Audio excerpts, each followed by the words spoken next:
Control line کے دونوں جانب اور دنیا بھر میں مقیم کشمیری آج یوم استحصال کشمیر منا رہے ہیں۔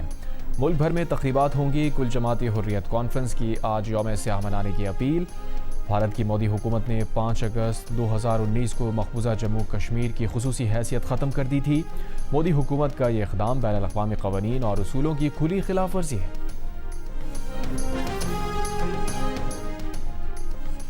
جنوبی ایشیا میں پائیدار اور منصفانہ امن کا قیام تنازع جموں کشمیر کے پرامن حل سے جڑا ہے۔ صدر زرداری کا یوم استحصال کشمیر پر پیغام۔ کہا بھارتی اقدامات نہ تو اس تنازع کی قانونی حیثیت کو تبدیل کر سکتے ہیں اور نہ ہی کشمیری عوام کے عزم کو متزلزل کر سکتے ہیں۔ کشمیریوں کو پیغام ہے کہ پاکستان آپ کے ساتھ مضبوطی سے کھڑا ہے۔ وزیر اعظم شہباز شریف نے کہا بھارتی اقدامات نے ریاستی جبر میں اضافہ کیا، بنیادی آزادیوں کو محدود کیا۔ بھارت نے مقبوضہ علاقے کے آبادیاتی تناسب کو تبدیل کرنے کی مکروہ کوشش کو مزید تیز کیا۔ عالمی برادری محض تشویش کے اظہار تک محدود رہنے کے بجائے تنازع کے منصفانہ اور دیرپا حل کے لیے مؤثر اور ذمہ دارانہ کردار ادا کرے۔ بھارت پر زور دے کہ وہ مقبوضہ آبادی میں انسانی حقوق کی سنگین خلاف ورزیاں بند کرے۔ اگست 2019 سے نافذ غیر قانونی اور یک طرفہ اقدامات واپس لیں۔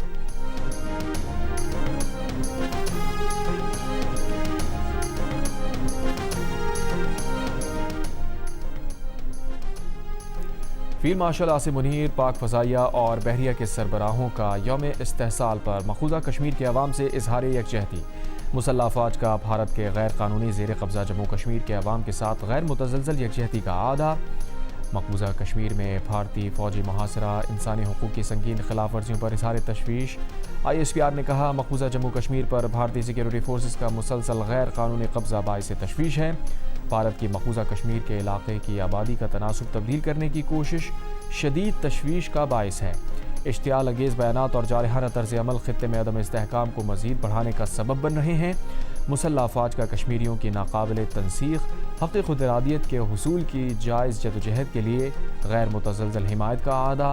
پاکستانی عوام مسلح افواج بھارتی غیر قانونی زیر قبضہ جموں کشمیر کے شہداء کو بھرپور خراج عقیدت پیش کرتے ہیں۔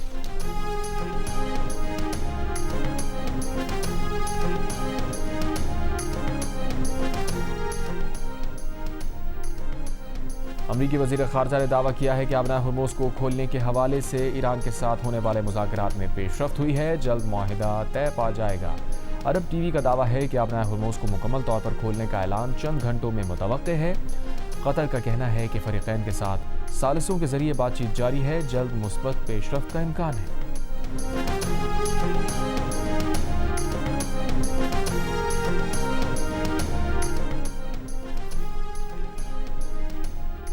وزیر اعظم شہباز شریف کا اس ہفتے کے آخر میں سعودی عرب کا دورہ متوقع۔ ذرائع کے مطابق وزیر اعظم 2 روزہ دورے پر 6 یا 7 اگست کو سعودی عرب روانہ ہوں گے۔ سعودی ولی عہد شہزادہ محمد بن سلمان سے ملاقات کریں گے۔ پاک سعودی عرب تعلقات اور خطے کی صورتحال زیر غور آئے گی۔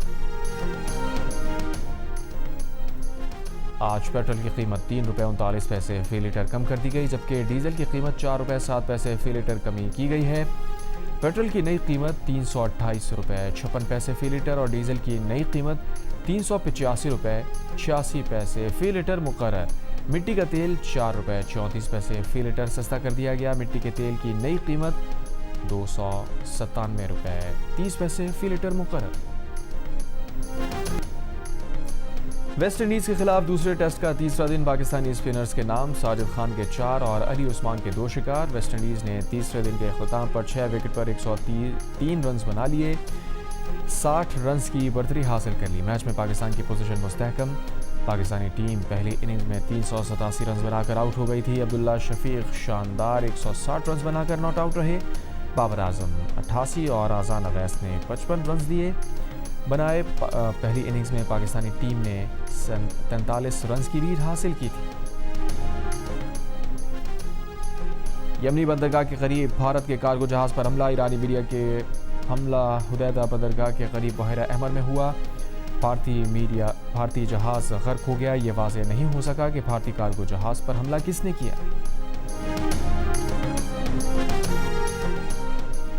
ایران کے صدر مسعود پزشکیان نے استعفیٰ دینے پر غور سے متعلق خبروں کو افواہیں قرار دے کر مسترد کر دیا۔ صدر پزشکیان نے سپریم لیڈر آیت اللہ سید مجتبیٰ خامنہ ای سے اختلافات کی خبروں کی بھی تردید کر دی۔ کہا ان کی حکومت اور مسلح افواج میں مکمل رابطہ ہے. بولے اگر کبھی استعفے کا فیصلہ کیا تو وہ خود اس کا اعلان کر دیں گے, تاہم ان کا مستعفی ہونے کا ارادہ نہیں.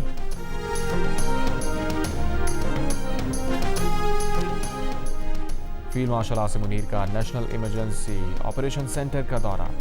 فیلڈ مارشل کو مانسون کے دوران آفات سے نمٹنے کی تیاریوں پر بریفنگ دی گئی. چیئرمین NDMA نے آپریشنل صلاحیتوں, جدید ٹیکنالوجی پر مبنی رسپانس میکینزم سے آگاہ کیا. فیلڈ مارشل نے کہا انسانی جانوں اور اہم قومی انفراسٹرکچر کے تحفظ کو ہر صورت یقینی بنایا جائے. مسلح افواج امدادی, ریسکیو, بحالی کی کارروائیوں میں سول انتظامیہ اور NDMA کی معاونت کے لیے ہر وقت مکمل تیار ہے.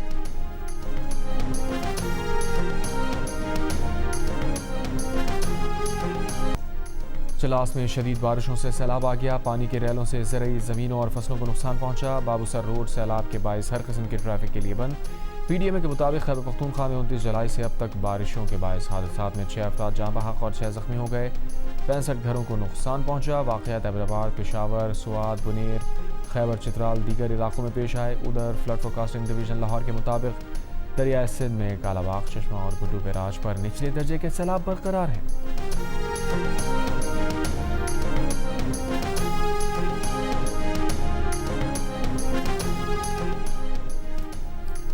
CTD سندھ نے میر رضا کی واچ ان لاک کر لی. لین دین کے حساب سمیت دیگر معلومات پولیس کو مل گئیں. ذرائع کے مطابق میر رضا کی گھڑی اور فون سے ڈیٹا ڈیلیٹ کیا گیا تھا. فون کا کوڈ کریک نہیں ہو سکا. پولیس سرجن ڈاکٹر سمیہ سید نے کہا ڈاکٹر نے جو رپورٹ دی ہے اس سے اختلاف ہے. جو نتائج ڈاکٹر نے نکالے ہیں وہ تصویر سے میچ نہیں کرتے. نہ ہم نے اور نہ ہی کرائم سین یونٹ نے رضا علی کے ہاتھ سے گن پاؤڈر چیک کیا. پتہ چلایا جا سکتا ہے کہ لاش پر نشانات تشدد کے ہیں یا لاش کے ڈی کمپوز ہونے کی وجہ سے ہیں. رضا علی کی پوسٹ مارٹم رپورٹ نے جوابات دینے کے بجائے مزید سوالات پیدا کر دیے. پوسٹ مارٹم رپورٹ نے کیس کو مزید پیچیدہ بنا دیا. آج پولیس ٹیم کے ساتھ اعلیٰ سطح کی میٹنگ ہوگی. اس کیس پر مزید بات چیت ہوگی. پروگرام آج شاہزیب خانزادہ کے ساتھ میں بات کرتے ہوئے ڈاکٹر سمیہ سید نے کہا سوال یہ بھی ہے کہ لاش کا خون کہاں گیا اور چہرے اور باقی جسم کی حالت میں اتنا فرق کیوں ہے. دوبارہ پوسٹ مارٹم سے مدد مل سکتی ہے مگر حتمی طور پر کچھ نہیں کہا جا سکتا.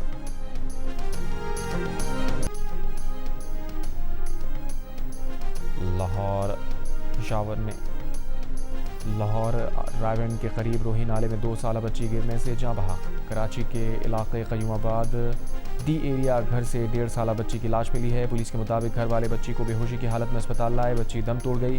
بظاہر بچی کے جسم پر تشدد کا کوئی نشان نہیں پایا گیا. وجہ موت پوسٹ مارٹم رپورٹ کے بعد معلوم ہو سکے. اور بلوچستان سے ٹرین سروس آج سے بحال. پشاور جانے والی جعفر ایکسپریس مقررہ وقت پر روانہ ہوگی. ریلوے حکام کے مطابق جعفر ایکسپریس شام کو کوئٹہ پہنچے گی. ٹریک کی مرمت کے باعث گزشتہ روز ٹرین سروس معطل کی گئی تھی.